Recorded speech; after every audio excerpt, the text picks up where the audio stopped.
Hola chicos, ¿cómo están? Bueno, bienvenidos a una clase nueva sobre historia. La clase pasada vimos los componentes de la biosfera, todo lo que compone la biosfera para darnos el sentido de la vida, para poder hacer que las personas, los animales, las plantas puedan vivir, ¿sí? El medio ambiente natural. Y hoy vamos a ver historia a partir de lo que llamaremos, bueno, lo que se llama el Paleolítico. ¿Listo? Ahí también vamos a relacionar el tema de geografía con el tema de historia en la medida en que nada de esto hubiera pasado, nuestra existencia no estuviéramos haciendo esto que estamos haciendo, si no fuera por el medio ambiente en el que vivimos, por esa biosfera que nos protege, que nos da el oxígeno, que nos ofrece el agua, que nos da los alimentos, ¿sí? Entonces, gracias a eso, pues podemos tener como este tipo de avances, de desarrollos. Entonces, eh, digamos que es una estrecha relación que yo les decía. No podemos mirar la historia sin mirar la geografía. ¿Listo?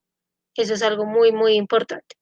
Entonces, hoy vamos a hablar del Paleolítico. Ya les había dicho esto cuando hablamos de prehistoria, ¿sí? De donde nace el origen del ser humano. Ya conocemos cómo fue esa evolución del ser humano, quién fue el primero, aunque no nos acordemos de los nombres, pero ya sabemos cómo fue que se fue evolucionando ese primate a lo que conocemos ahora como el Homo sapiens sapiens. ¿Listo? Entonces, eso es supremamente importante. Entonces, habíamos quedado en el Homo sapiens, ¿sí?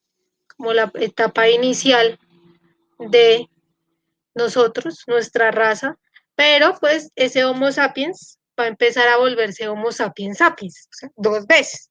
No es que sea otra etapa de la evolución, es lo mismo, pero se reconoce al Homo sapiens sapiens, o sea, nosotros, porque vivimos con unas dinámicas sociales más marcadas, ¿sí?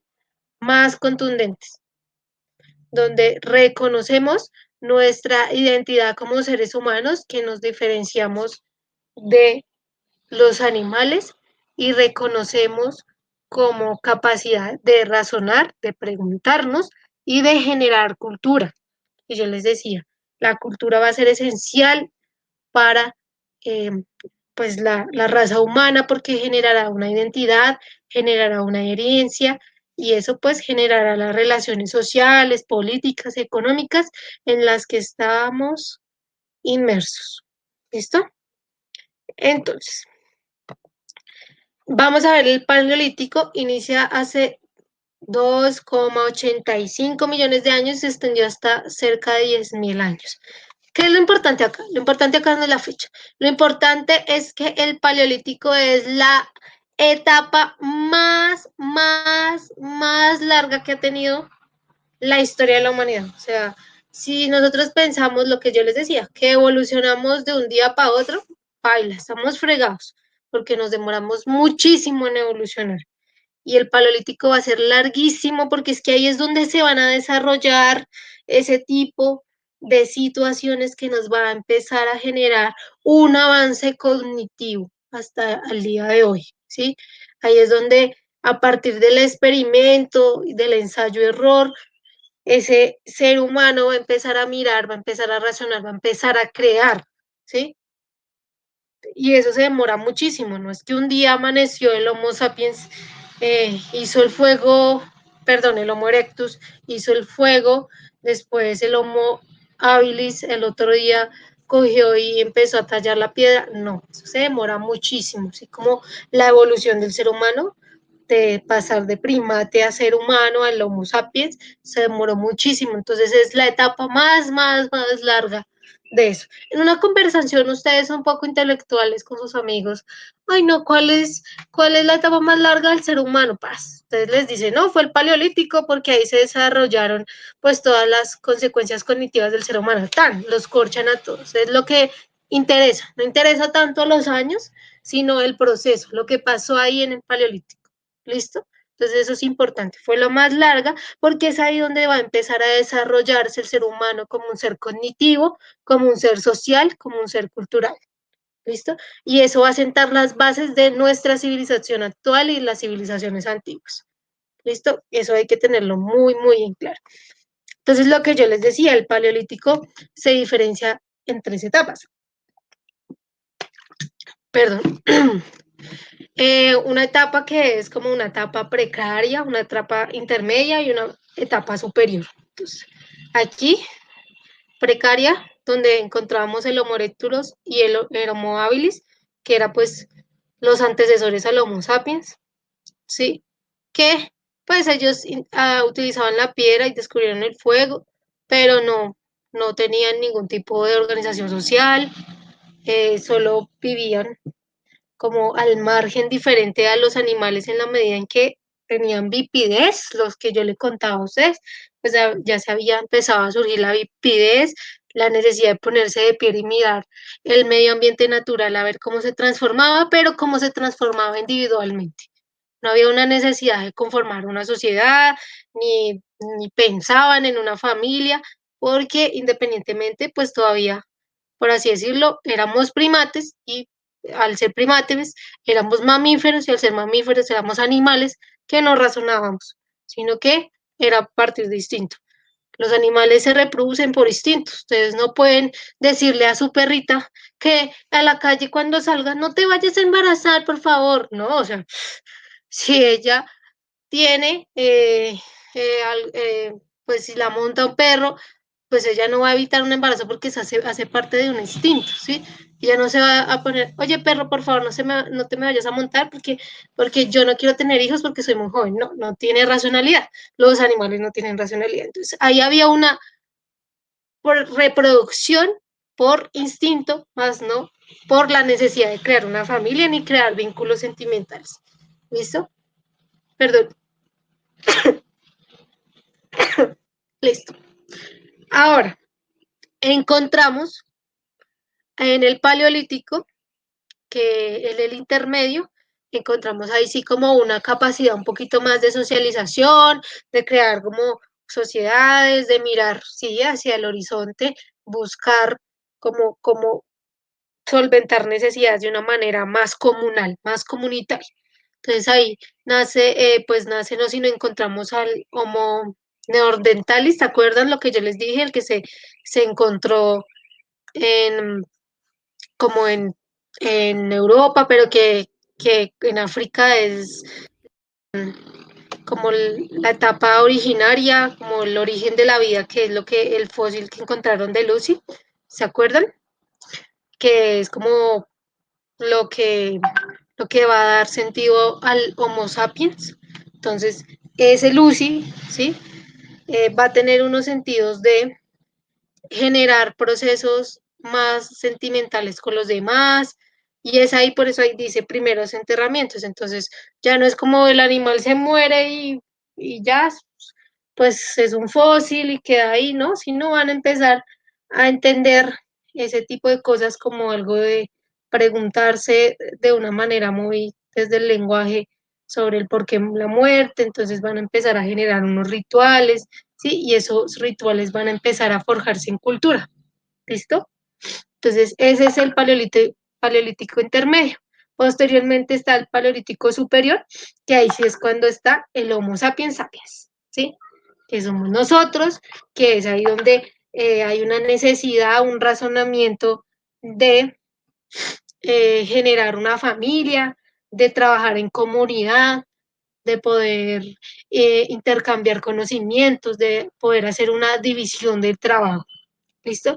Y esa intermedia y superior son las etapas que vamos a estudiar, y a esa es la que les llamaremos el sentido paleolítico, es decir, qué es lo que se hacía en ese momento. ¿Sí? Nosotros no pasamos de ser hombres a estar en la Edad Media ni en el Renacimiento, no, eso es un proceso muy largo. ¿Listo?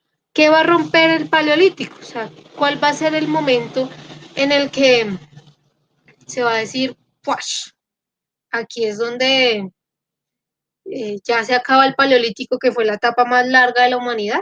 Va a ser el origen de la agricultura, y ahí es donde empieza el neolítico, la revolución neolítica. Esa la vamos a ver en la próxima clase.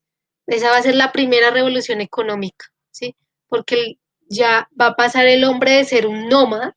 En todo el paleolítico el hombre fue nómada y va a empezar a sentarse gracias al descubrimiento y al ejercer la agricultura. ¿Listo, chicos? Entonces eso hay que tenerlo muy, muy, muy, muy en cuenta. Y de ese neolítico se termina, pues, como toda la etapa de la prehistoria, gracias al origen de la escritura, y ahí nace la historia. Eso lo vamos a ver después. ¿Listo? Pero entonces, primero nace la agricultura y después nace la escritura para que lo tengan en cuenta. Entonces, en la primera etapa del Paleolítico, en la etapa inferior, si ustedes ven, vemos a unos Homo habilis, no están ni siquiera desarrollados, no es Homo sapiens, ni el hombre de Java, en fin, miren, son casi, miren, Homo erectus, ¿sí?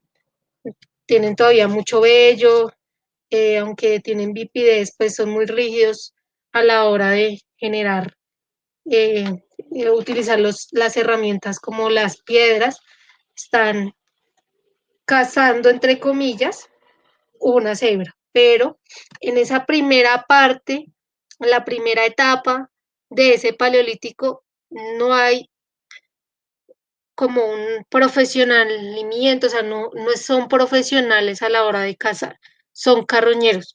Si nosotros nos acordamos de los animales, hay unos animales carroñeros que son los que se alimentan de animales que murieron pronto, ¿sí? Como los chulos, ¿sí?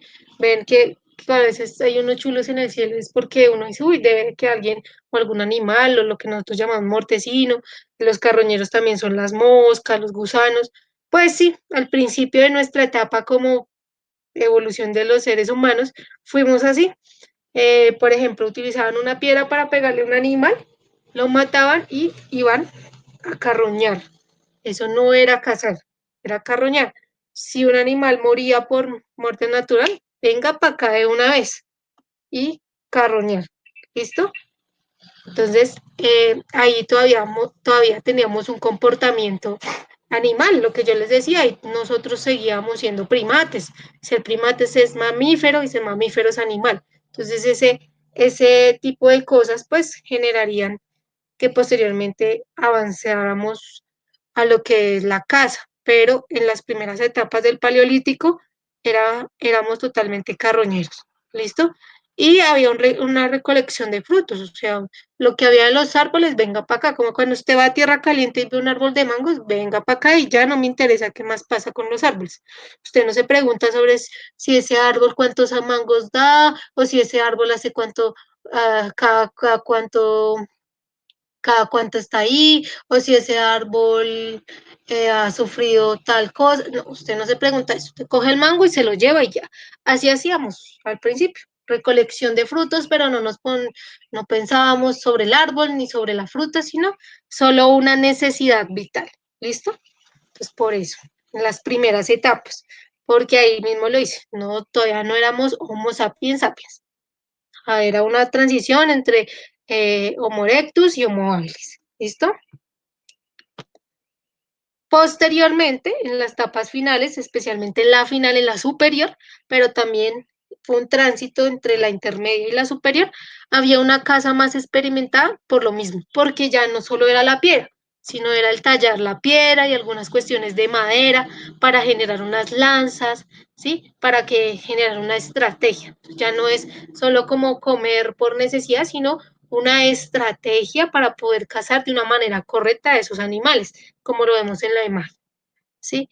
Y esa caza más experimentada va a traer algo muy importante en relaciones sociales y va a ser el compartir la carne como motor para la prolongación de la dependencia, ¿sí? Es decir, el compartir la carne, por ejemplo, de las mujeres a los hijos, no de una manera como los animales que las hembras dan a los cachorros por instinto, sino la necesidad de amor, de, de relación, de racionalidad, de ser madre, ¿sí?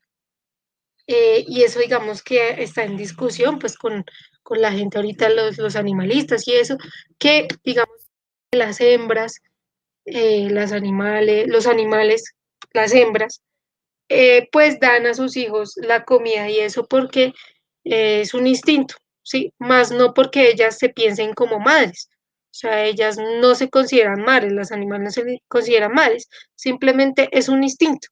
A diferencia que en esta etapa ya la mujer con sus hijos va a considerarse madre y al considerarse madre va a empezar a compartir la carne, no por la necesidad de que ellos vivan, sino por una necesidad de amor, por una necesidad de cuidado, de perseverancia. ¿Listo? Eso va a ser muy, muy, muy importante porque va a dar origen a la unidad familiar, la necesidad de compartir con la familia, al generar relaciones sentimentales con la familia, con los más cercanos, ¿sí? Digamos que sí, los animales están en manada, pero por lo mismo es una cuestión distinta, es una cuestión de supervivencia, pero hay muchos animales que aunque estén en manada, no se sienten, por así decirlo, entre comillas, parte de esa manada, que viven nómadas, que viven solos. ¿Por qué? Porque los animales no tejen relaciones sentimentales. Pues yo derivo mucho en eso, ¿sí? Porque yo tengo animales y yo creo que los animales nos aman y se aman entre ellos. Pero digamos que en teoría científica, pues se dice que los animales no tejen relaciones sentimentales. Pero bueno, ¿listo? Entonces, la necesidad del ser humano, especialmente de las mujeres, en sentirse identificadas como madre para compartir esa carne a sus hijos, no solamente para que ellos vivan, sino por un sentimiento de amor y cuidado. ¿Listo?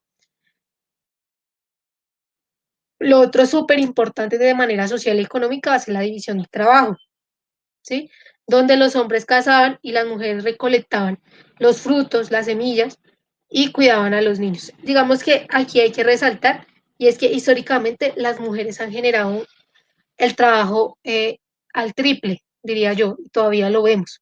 Las mujeres no solo trabajan o no solo trabajaban en la recolección, sino que también tenían otro trabajo que era el cuidado de los niños. Entonces, había un mayor esfuerzo a partir de más horas de trabajo para las mujeres, porque los hombres pues se organizaban, iban y cazaban y volvían y pues ya tenían la comida, que sería lo que recolectaban las mujeres, lista, descansaban, mientras que las mujeres recolectaban y cuidaban todo el día a los niños. Y eso lo vemos actualmente.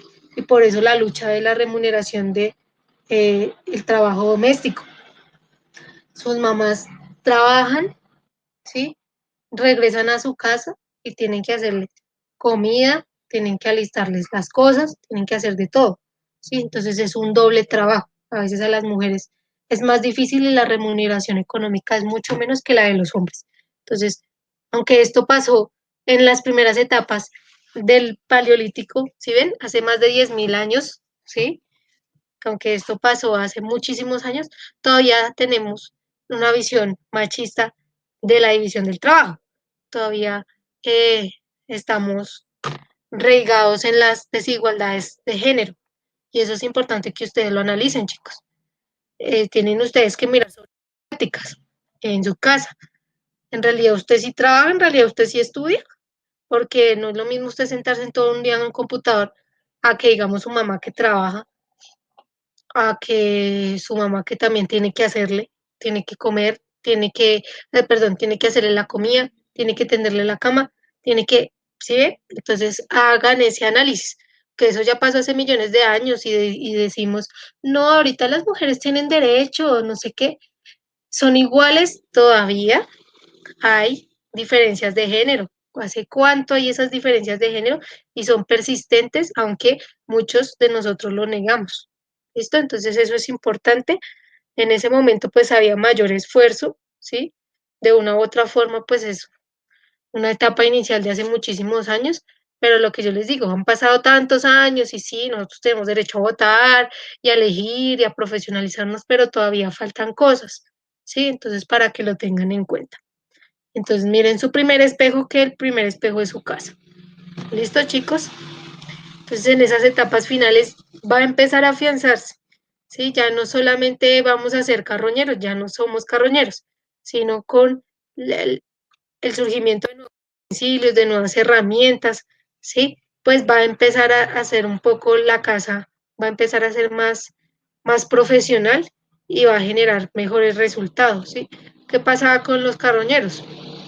A veces los animales estaban muy descompuestos, pues eso generaba algún tipo de enfermedades donde morían muchos. Aquí tú lo cazas, tan, y de una al buche, a la pancita, además porque ya el fuego ya está. Entonces, lo cocinas, es más fácil, tiene mejor sabor y es menos peligroso de que te mueras por, digamos, alguna bacteria que tenga el animal. Entonces, eso es importante también. Va a empezar a la supervivencia del ser humano a partir de ese tipo de cosas, de la experimentación, del desarrollo de esas herramientas. Y pues eso va a generar un afianzamiento sentimental que va a dar origen a la unidad familiar y a la unidad comunal, ¿sí? Porque ya todos no van a trabajar simplemente por comer, sino también por mantener a su familia unida, por estar con su familia, ¿sí? Eso va a ser muy, muy importante. Y pues se van a generar las divisiones de trabajo entre hombres y mujeres, también pues para facilitar como las cosas, ¿listo? Entonces, para que lo tengamos en cuenta. Eh, digamos que algo que caracteriza especialmente en la última etapa es la importancia de estas sociedades móviles, ¿listo? Ya después de que se generaron estas relaciones sentimentales, de familia, pues empezaron a crear macro y microbandas, ¿sí? Entonces, las macrobandas eran las comunidades, entonces toda la comunidad, todos los hombres de la comunidad se van a organizar para ir a buscar los recursos de la casa. Todas las mujeres de la comunidad se van a organizar para buscar los frutos, las semillas, en fin. ¿Listo? Entonces, esas serían las macrobandas. Y las microbandas se refieren a esas dimensiones de la familia, hombre, mujer y los niños. Hombre, mujer y los niños. Microbandas supremamente pequeñas que pues su sentido era la necesidad de supervivencia, pero a la vez de estar unidos, de generar redes sentimentales, de generar cultura a partir de la enseñanza. Las mujeres enseñan a los niños, especialmente a las niñas a recolectar, los hombres enseñan a los niños para prepararlos para la casa. Ese tipo de cosas va a generar que estas sociedades móviles sean muy, muy importantes. ¿Listo? Otra característica es que estas macrobandas, ¿sí? Las comunidades no eran estáticas, es decir, no es que todo el tiempo vivan ahí y todo el tiempo están juntos y no eran estáticas por lo mismo, porque eran nómadas. Entonces, se veían más unidas o se juntaban en tiempos de lluvia, donde sabían que había fuentes localizadas de agua para que pudieran consumir toda la comunidad, pero se separaban o se dispersaban cuando llegaba la estación de sequía. ¿Por qué? Porque pues como ya no había fuentes de agua, tenían que ir y buscarlas. Entonces no se iban a ir toda la comunidad a un lado a buscarlas, ¿no? Cada uno miraba de acuerdo a su microbanda, es decir, a su familia, e iba a buscar pues su sustento hídrico en tiempos de sequía. ¿Listo? Entonces no son estáticas, sino son sociedades móviles, pues son móviles, larga la redundancia. Se tienen que mover, se tienen que reformar todo el tiempo, pero siempre va a estar presente la microbanda, la familia siempre va a estar presente. Lo que se podría decir que eso sí es estático, la familia, la necesidad de generar esas redes sentimentales entre las mujeres y los hombres y los niños, ¿sí? Que no generan ningún tipo de dispersión, que no se hacen, no se separan y eso pues va a generar la conformación de la familia como institución, como el eje principal de la sociedad, ¿sí? El eje principal de la cultura, porque si, digamos, esas microbandas se hubieran separado y cada uno hubiera ido por su lado a buscar agua, por ejemplo, pues la cultura no existiría, no habría una identidad y todavía seguiríamos como ellos, si es que ya no nos hubiéramos extinguido, porque la cultura va a ser la base de generar los aprendizajes y las enseñanzas, de enseñarles a los otros posteriormente en el neolítico a cultivar, de enseñarles a los otros a cazar, de enseñarles a los otros a recolectar, ¿listo? Eso va a ser muy importante. Y eso va a ser muy, muy importante en la generación o en el descubrimiento, entre comillas, de la agricultura. Porque en el momento en que las mujeres recolectaban, comían los frutos y enseñaban a las niñas y a los niños a recolectar, las mujeres y los niños muchas veces al comer el fruto botaban las semillas, como cuando usted se come las manzanas, bota las pepitas de la manzana, o cuando usted come guayaba, bota o cuela el jugo, ¿sí? Esa semilla va a empezar a botar y a partir de un proceso de experimentación se van a dar cuenta que esas semillas van a empezar a crecer en árboles que van a dar esos mismos frutos. Entonces, ese proceso de experimentación va a sentar al ser humano y le va a decir, oiga, mire, yo estuve hace 5 meses acá, yo aquí comí una guayaba, entre comillas, y mire, ahora hay un árbol de guayaba, qué raro, ¿no? Entonces va a empezar a generar el ejercicio de pensar el por qué pasó eso, ¿sí? Y va a empezar a surgir la agricultura, porque ya se van a dar de cuenta que por dejar las semillas en el lado, ya se pueden asentar al lado de donde está la comida y ahí van a empezar a ser sedentarios, van a dejar de ser nomás. Pero eso es una cosa que vamos a ver con la revolución neolítica, ¿listo? Pero entonces, si ven, la cultura es muy importante porque genera uniones, genera que no se separe esa familia, que sentimentalmente siempre estén juntos y pues genera procesos de aprendizaje y enseñanza que van a desarrollar pues todo el proceso cognitivo hasta el día de hoy. ¿Listo, chicos? Entonces no es de gratis que digan que la educación primero es la de la casa. Sí, señores, la familia es la que educa primero. Bueno, posteriormente, digamos que este nomadismo trajo varias consecuencias y pues estas consecuencias también le dieron origen al sedentarismo. ¿Listo? Eso lo vamos a ver. La primera consecuencia es que va a haber una pobreza de equipo material, es decir, digamos, si se cazaron una cebra, por ejemplo, que vemos en la primera imagen, o un venado, para poder comer, se cazaron un venado, no van a poderse llevar todo el venado porque no tienen los instrumentos para llevárselo. No tienen, por ejemplo, una carreta, ¿sí? O ¿sí? Simplemente tienen su cuerpo, o sea, van a llevarse una parte de lo que el cuerpo en peso pueda resistir. Entonces eso va a generar consecuencias y va a empezar a generar preguntas en el ser humano de cómo intentar qué instrumentos se van a crear para eso, ¿listo? Porque se estaba perdiendo mucha comida, porque solo se podían llevar una parte del animal, en fin, ¿listo? Digamos que este tipo de cosas, pues son diferentes de acuerdo pues a las regiones. El nomadismo estuvo también en la medida en que lo que les decía, ellos empezaron a emigrar y cuando entre más emigraban hacia el norte, más facilidades en este punto tenían. Por ejemplo, en sociedades nórdicas, hacían como una especie de una mitad de tronco y como el espacio era hielo, montañas de hielo, pues el tronco ahí metían toda la comida y lo pasaban como si fuera rodadero.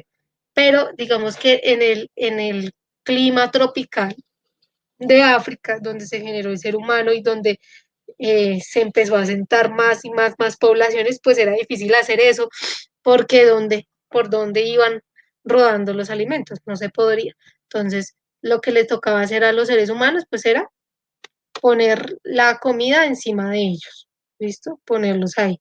Posteriormente se dieron cuenta que no servía poner la comida o llevarse la comida porque o llegaba en mal estado o porque era muy poquita y había mucha comunidad.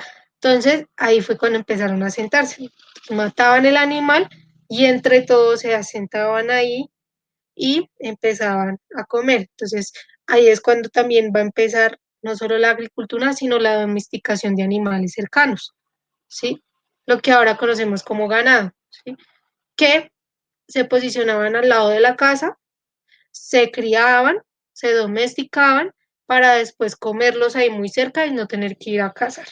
Eso también lo vamos a ver. Entonces, esa consecuencia va a generar un cambio radical en la forma en cómo van a empezar a alimentarse y van a empezar a buscar el sustento. Digamos, otra consecuencia era las herramientas, ya que, pues a pesar de que son avances supremamente extraordinarios, el de pasar de golpear la piedra a tallarla y utilizar la madera y las lanzas y este tipo de cosas, pues todavía eran muy rudimentarias. Entonces, aunque las herramientas les servían para cazar, no les servía para cazar a todos, casi siempre eran animales un poco más pequeños y a medida del tiempo pues se iba aumentando la población y pues no alcanzaba la comida. Entonces, esa necesidad, lo que les decía, todo fue una necesidad. El hecho de volvernos humanos fue gracias a la vipidez, buscar en el horizonte la necesidad de sobrevivir. Esta necesidad que tienen actualmente va a generar la consecuencia sería el sedentarismo y así. Siempre hay una crisis y esa crisis genera una nueva oportunidad. Siempre hay una necesidad y esa necesidad genera un nuevo avance. ¿Listo? Para que lo tengan ahí. Digamos que el sistema económico es muy importante anotarlo porque en teoría económica decimos que esta parte de la historia de la humanidad, lo que es la prehistoria en realidad, en el paleolítico, se llama comunismo primitivo. ¿A qué me refiero con eso? Que hay una reciprocidad en la repartición de alimentos. Es decir, todos comemos de todos sin necesidad de esperar nada a cambio. Simplemente las mujeres recolectan los alimentos, los hombres cazan, se llevan y todos comen de todo. Que va a tener dificultades de una u otra forma por lo mismo, porque no va a poder llevar todo el sustento, entonces a todos le toca de a un poquitico, de a un poquitico, de a un poquitico. Pero todos comen de todo sin necesidad de hacer ningún tipo de trueque. ¿Sí? No es como, yo te doy una libra de carne y tú dame una libra de papas. No hay ningún tipo de trueque. Todos se come de todos. Para todos es igual. Por eso se llama comunismo primitivo, porque hay una igualdad. ¿Sí? Igualdad de condiciones para todos. No importa si es grande, si es pequeño, todos comen todos. Obviamente, pues los pequeños, ellos mismos pues van a comer poquitas porciones por su cuerpo, ¿sí? Pero a la final también van a comer. ¿Listo? ¿Cuándo va a empezar a generarse ese problema de buscar un beneficio económico con esto? Cuando se den de cuenta que los recursos no alcanzan para todos y que no a todos hay que darles igual. Cuando como seres humanos vamos a empezar a generar jerarquías de poder, de querer tener el poder, de estar al mando, de mandar, ahí es cuando van a empezar a surgir los problemas. Y eso empieza cuando está en total plenitud el desarrollo del Homo sapiens sapiens, ¿sí? Porque en el Homo habilis, en el Homo erectus, no se tiene eso. En los animales todos comen. Sí, ustedes dirán el rey león, el rey de la selva, sí, obviamente. Pero en torno a la comida hay una reciprocidad igual para todos. ¿Sí? Entonces, cuando ya literalmente ya no somos animales, cuando ya estamos totalmente en el cenit del desarrollo, es que se van a crear esas condiciones de intercambio. Y esas condiciones de intercambio, pues van a posteriormente a monetizarse, a generar economía, en fin. Y eso va a ser en el neolítico con la creación de la agricultura y de la domesticación de animales. ¿Listo? Listo. Otra cuestión muy importante que me llamó la atención de este punto es que a veces nosotros pensamos que decimos, uy, pero es que esos se reproducen como conejos, parecen caníbales, parecen hombres de las cavernas, hacemos ese tipo de afirmaciones, pero es muy curioso ver que históricamente había en estas poblaciones un control de la población, o sea, ellos ya estaban pensando en que si se reproducían más y más y más, no iba a alcanzar la comida, entonces tenían que hacer un control de la población, obviamente no van a usar anticonceptivos, porque pues, en ese momento, ¿cómo? ¿Sí? Además, porque la cuestión del coito, de las relaciones sociales, es una vaina que no se puede evitar, ¿sí? Porque eso hace parte, pues, del ser humano, de las pasiones y esas cosas. Pero, digamos que sí hubo un infanticidio femenino, lo que les contaba, en los rasgos paleontológicos y todo este tipo de cosas, los que estudian los fósiles y eso, se dieron cuenta que había un infanticidio femenino. ¿Por qué? Porque se pensaba obviamente que la mujer era la que generaba la reproducción y lo que se necesitaba era tener un equilibrio entre cuántas mujeres habían para cuidar a los futuros y cuántos niños habrían para enseñarles a cazar. Entonces, no es que a todos los bebés los mataban, especialmente mataban a las mujeres restantes, las mujeres que nacían, que eran restantes, que no encajaban en ese promedio entre cuántos niños y niñas nacen. Obviamente ahí no, en ese tiempo no se iban a poner a hacer promedios, reglas de tres, ni sacar porcentajes, no, porque todavía no estaba la invención de ese análisis matemático como el que tenemos actual o como el que se generó en la edad antigua, perdón. No, no había eso. Pero sí había, a partir del razonamiento y el desarrollo cognitivo, ellos notaron ese tipo de cosas, que no podían haber más mujeres que hombres porque se iban a desarrollar más y eso significaba no tener comida. Entonces, pensaban de una manera necesaria, desde la necesidad de sobrevivir. Entonces, hubo infanticidios, especialmente a las mujeres sobrantes, para generar un equilibrio. Posteriormente, pues como ya lo vemos en la historia, ese equilibrio no funcionó y todo el planeta empezó a reproducirse hasta los niveles que tenemos de sobrepoblación actual, ¿no? Listo, entonces eso es algo que para que lo tengan en cuenta. ¿Cuál es la tarea? Ve que a mí se me olvidó acá poner la tarea. La tarea es que van a leer mmm, el apartado 1 y 2 de un libro que les voy a enviar. Y de esos dos apartados van a hacer un mapa mental. ¿Qué es un mapa mental? En la mitad de su hojita está el nombre del apartado, por ejemplo. Ya un momento, ya un momento, ya un momento. El nombre del apartado es caza, pesca y recolección. ¿Sí? Cazar, pescar y recolectar. Entonces, en la mitad va a estar el nombre de la caza, la pesca y la recolección. Y alrededor ustedes van a partir de la lectura a generar unas frases cortas, unos dibujos. El mapa mental es eso, cómo es su síntesis de lectura, generando dibujos, mapas cortos, en fin. ¿Listo, chicos? Es para que lo tengan en cuenta. Yo envío ese texto y hago una explicación sobre lo que tienen que hacer, porque aquí en este PowerPoint se me quedó, o sea, se me olvidó ponerles el texto. De todas formas, ustedes ya saben que eso se hace en hojitas, si lo quieren hacer en Word y lo envían al correo o al interno del WhatsApp, no al grupo. En este momento estoy recibiendo a alguien que envió un trabajo a un grupo y no, no señores, no es al grupo porque eso se satura, es al correo o al interno. ¿Listo, chicos? Entonces, espero pues de una u otra forma que ha sido entendible el tema. Si tienen algún tipo de dudas, me dicen. Yo obviamente les explicaré cómo lo he hecho cuando ustedes me preguntan. Si ustedes no preguntan, ni modo. ¿Listo, chicos? Espero estén muy bien. Nos podemos ver en otra ocasión. Chao, chicos.